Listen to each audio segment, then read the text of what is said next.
Salut à tous et bienvenue dans ce nouveau tuto emoji où je vais vous montrer comment dessiner ma version emoji du petit Ken Kaneki de je ne sais quel univers parce que je ne connais pas. C'est un personnage que vous m'avez pas mal demandé.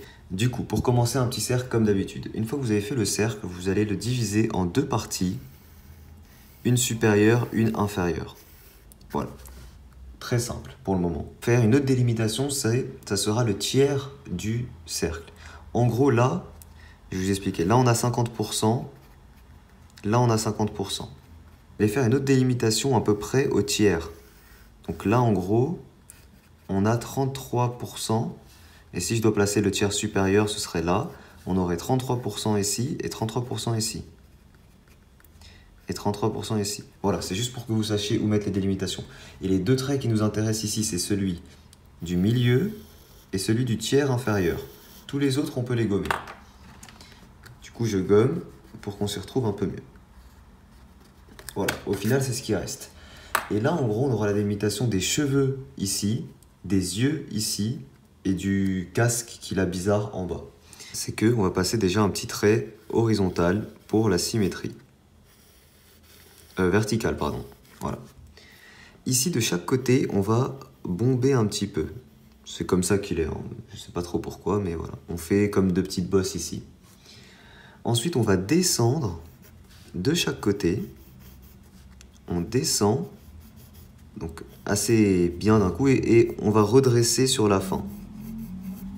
Voilà. Pour avoir cette petite forme, on redresse sur la fin. On descend, puis on redresse. Et enfin ici, de chaque côté, on va faire les joues. Donc on bombe de chaque côté. Et avant d'arriver sur la ligne verticale, on creuse pour avoir notre petit menton. Voilà, le truc assez classique des emojis humains, j'ai envie de dire, de base. Ok. Une fois qu'on a ça, ici, de chaque côté, on va placer les oreilles. Donc on fait déjà un petit lobe comme ça, puis un lobe un peu plus important. Voilà, les oreilles des emojis, je fais pas plus compliqué que ça. La limite ici, ce sera les cheveux. On peut déjà... Globalement, moi ce que je vous conseille, alors Ken Kaneki, je sais pas comment on dit, il a des sortes de mèches. Ce que je vous conseille, c'est de les dessiner globalement, en gros, avant de dessiner les détails. Voilà, par exemple. Voilà, là on a globalement la forme. Ok, puis ensuite la forme qui va revenir ici, qui suivra le cercle. Et ici au niveau de la ligne verticale, on fait un léger creux, là j'ai fait un peu trop grand, qui remonte ici ensuite. Voilà. C'est vraiment juste un croquis. Hein.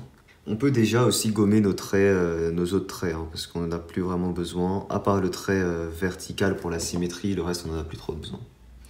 Une fois qu'on a ça ici, donc suivant la courbure du cercle qui était juste ici, on place comme ça le cache-œil. Donc très simple, on a juste à faire ça. Et puis faire continuer le cache-œil ici jusque là. Donc le cache-œil qui sera tout simplement en noir. Ici, on peut faire les petits rebords du nez, deux petits rebords. Et enfin, la partie la plus intéressante, enfin limite la plus compliquée, mais ça reste très très simple comme emoji, c'est l'œil. Alors pour l'œil, on va faire une forme très simple.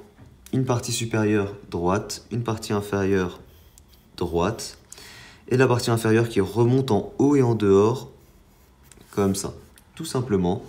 Et par contre, comme l'œil sera en noir, on est obligé de rejoindre ces deux parties-là. Chose que je ne fais pas d'habitude, mais là, on le fait quand même.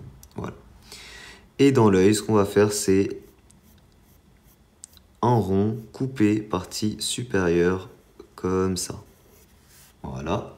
Et dans ce rond, on en fait un autre petit rond qui sera en noir. Parce que vous connaissez le personnage, j'imagine. Il a l'œil noir. D'ailleurs, dites-moi pourquoi en commentaire.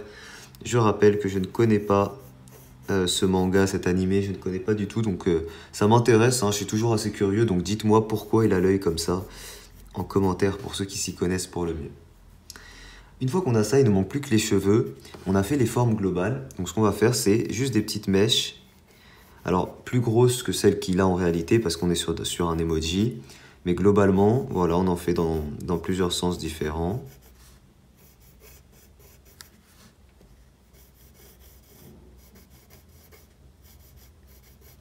Mais on suit globalement les formes que j'ai fait. Ça nous aide pour ça d'ailleurs. Voilà. Et il nous reste ça ici. Voilà, ici j'étais remonté peut-être un petit peu trop haut. Voilà, je fais la forme un peu plus discrète ici. Et on est bon les gars, on peut déjà repasser sur nos traits de construction avec le micropigment Sakura du coup 0,5 mm. On est vraiment sur un emoji pas très compliqué. Alors par contre, je me rends compte que j'ai pas fait l'une des étapes les plus marquées, c'est la bouche. Alors pour faire la bouche, au niveau du menton, on place un arc comme ça, convexe vers le haut. Puis on suit ici la courbure de la bouche en gros. Et là, on va faire une forme simple. Voilà, une forme comme ça et une forme de sourire en fait. Il est assez bizarre quand même comme personnage ce gars. Ok, ensuite une fois qu'on a ça, on va placer un trait qui sépare en deux cette bouche, simplement. Et on va faire des petits ronds comme ça, des petits ovales, de chaque côté de ce trait. On va jusqu'au bout, et voilà, vous l'aurez compris, on a fait les dents et la bouche. Hein. Je vous ai montré une manière assez simple de le faire. Du coup, on peut ensuite repasser avec le feutre noir Sakura. Hop là, nickel. Les oreilles, donc je vais peut-être les faire un tout petit peu plus petits que ça. Et je ferai descendre les cheveux un peu plus bas. J'ai fait des oreilles un peu trop imposantes, je trouve. Voilà, c'est suffisant. Les cheveux, du coup, je les fais descendre un tout petit peu plus que ça. Ensuite, le cache-œil. Alors, dans les oreilles, je fais juste une petite forme comme ça, très simplement. Et ensuite, le cache-œil. Alors, pareil, j'avais pas fait attention. Ici, à la place de faire les rebords du nez, vous allez faire deux traits comme ça qui remontent. Je sais pas si c'est son attache ou quoi, mais il a ça, le personnage. Du coup, on le fait. On essaye de respecter un maximum, hein. Nickel les gars, on peut gommer nos petits traits de construction. Une fois qu'on a ça, j'utilise le feutre noir Papermate pour améliorer un peu toutes nos courbures, tout ça, et épaissir nos traits. J'utilise ensuite le Blue Gray BG1 pour ajouter un petit peu d'ombre. Du coup, on va commencer par ajouter de l'ombre sur cette partie-là. Enfin, au contraire, là, c'est pas vraiment de l'ombre, c'est des parties éclairées plutôt. Pour changer, j'utilise le Cool Gray pour ajouter un effet éclairé sur le cache-œil. Donc c'est une teinte de gris différent. Hein. Voilà, un petit effet éclairé là, ici et là. Tout le reste, je peux colorier direct avec le noir, Pro Marker. Enfin, c'est pas Pro Marker, c'est... je sais plus c'est quoi la marque, Twins Marker. Parfait. On va faire la partie du bas ensuite. Alors, on va rajouter un petit détail, c'est qu'on va faire deux petits cheveux ici, entre les oreilles et les joues, de chaque côté pour montrer que les cheveux descendent bien. Ok, ensuite, dans l'œil, je vais utiliser la couleur Hot Pink, je pense. C'est une couleur assez flash. Alors, c'est pas totalement du rouge, mais elle est très flash, donc je pense que ça va bien aller. Par contre, il a des effets bizarres dans l'œil, des petits effets noirs. Donc, je vais les refaire avec le micropigment 0,2 mm. Il a des tout petites traces. Ensuite, j'utilise le Warm Gray WG1 pour rapporter des petits effets dans les cheveux. Donc, simplement, on va colorier toute une partie, comme ça. Et sur l'autre, on fera juste du contouring. Donc en gros, quand j'appelle le contouring, c'est juste repasser tout autour des mèches de cheveux. Simplement. Et on peut également faire ici au centre. Pour la gencive, je vais utiliser la couleur Bourgogne, qui est une couleur un peu marron, rouge foncé. Dans la bouche, sur les dents, je vais utiliser le Pro Marker Gris Chaud 1.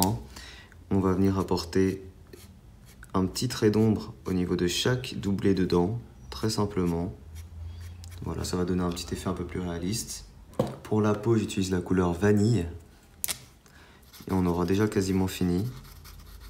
On a oublié quelques détails. Déjà là, il faut remonter un peu pour montrer que l'oreille, voilà. Et enfin, j'utilise la couleur corail pour ajouter de l'ombre sur le personnage.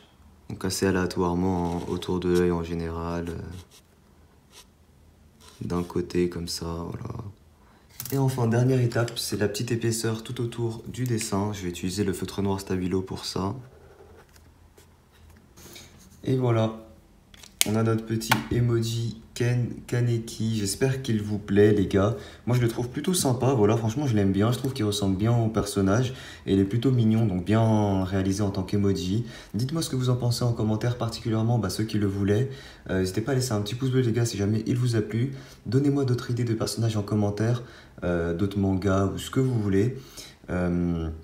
N'hésitez pas à me rejoindre sur Snap, Insta et Amino, tout est en description, les gars. Je rappelle que sur Amino, les concours vont bientôt reprendre pour gagner des dessins gratuitement, donc n'hésitez pas, tout est en description. Moi je vous dis à très vite pour une prochaine vidéo. Ciao tout le monde.